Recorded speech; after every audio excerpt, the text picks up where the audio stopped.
Good afternoon. I'm Ambrose.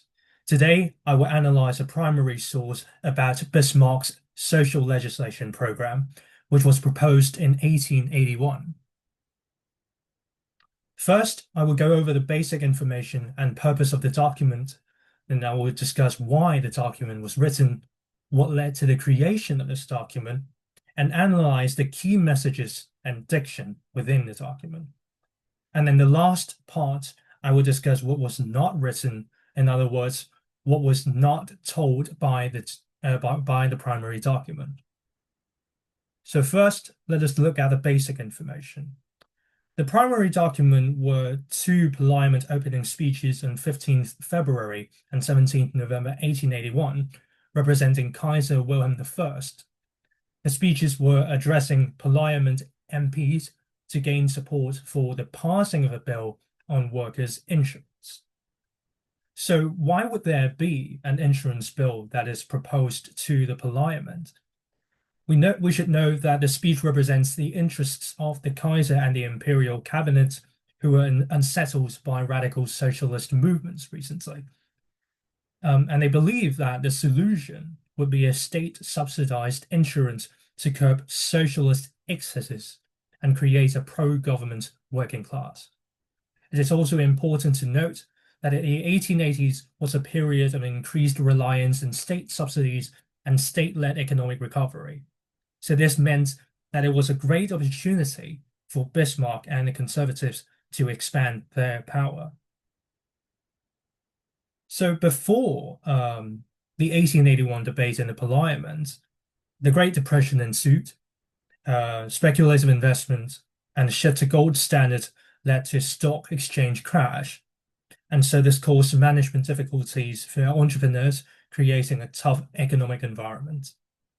And as a result, industrialists, landowners, and peasants called for government intervention to recover the economy, which includes tax reductions and the protection of domestic agriculture through tariffs on foreign goods.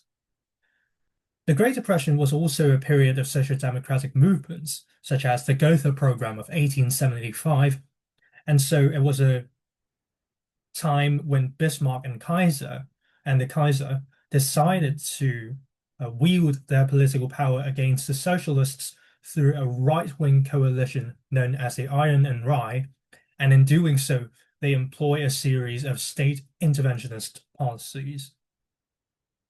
In 1878, two assassination attempts against Kaiser Wilhelm I were orchestrated by socialist sympathizers.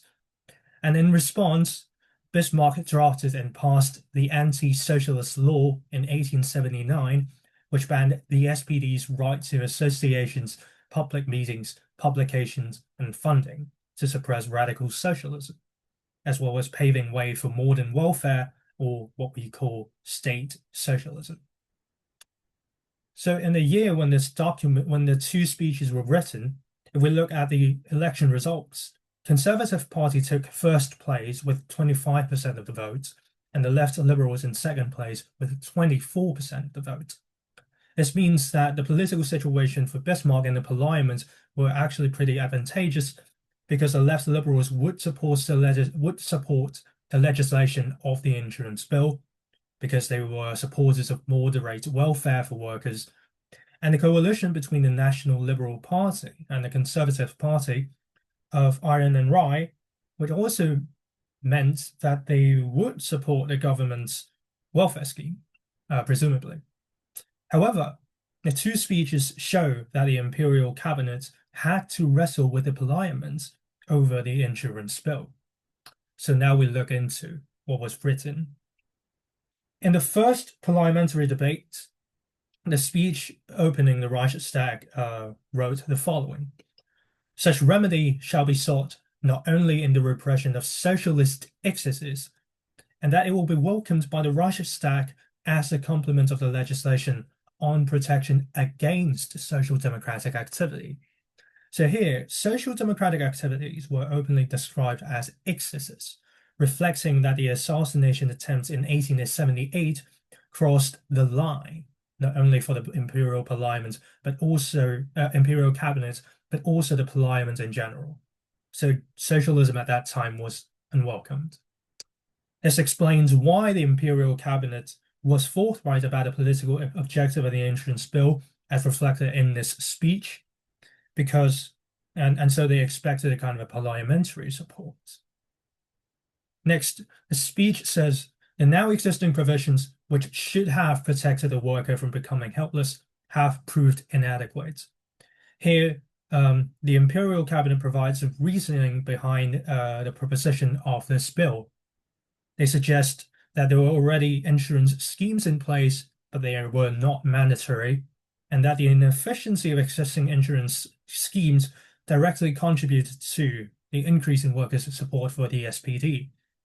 However, as we will later see, that on top of labor protection, workers actually demanded more bargaining power in factories and political representation in the parliament.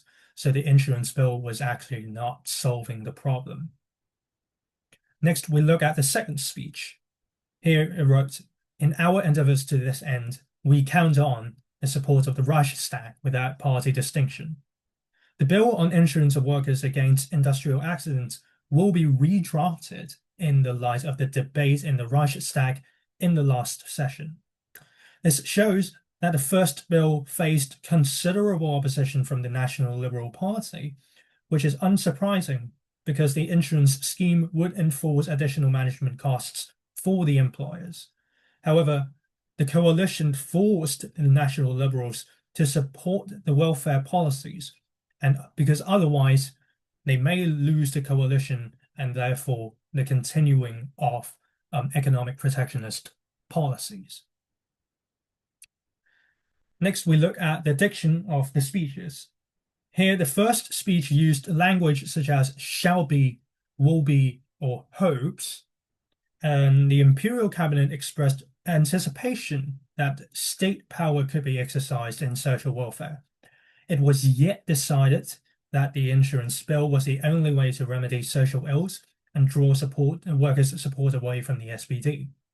The tone was less assertive, less conclusive, and was testing the reaction of the right-wing liberal parties.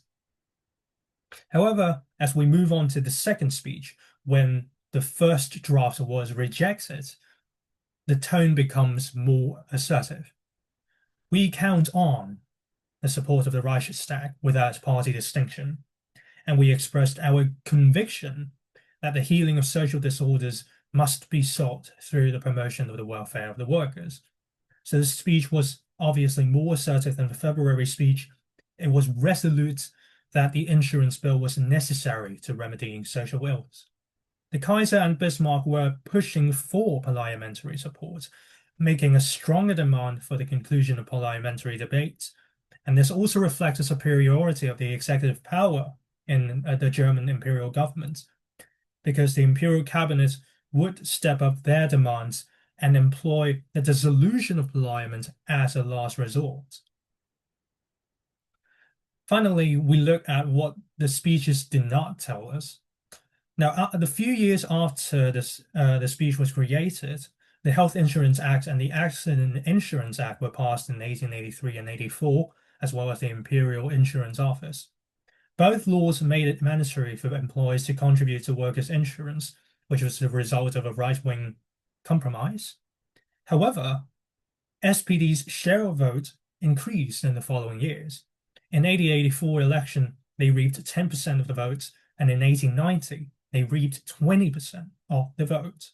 And so we can see that the speech does not tell us that the government had been reluctant to grant any political representation to the workers, which was the primary factor behind the increasing support for the Socialist Party. Another thing that was not said in the document was that before 1883, there were free mutual funds in which workers and employees voluntarily enter into a mutual financial arrangement, so it was not compulsory. The Socialist Party was said to recruit many members into the trade unions through this institution, and so Bismarck used the insurance bill to replace the SPD with the government as a funding party. hoping to reduce socialist influence among the proletariat. So, to conclude, the insurance scheme was not really about remedying social ills or purging socialist excesses. It was about accumulating more state power to defeat its political adversaries, namely the socialists. This concludes my presentation. Thank you.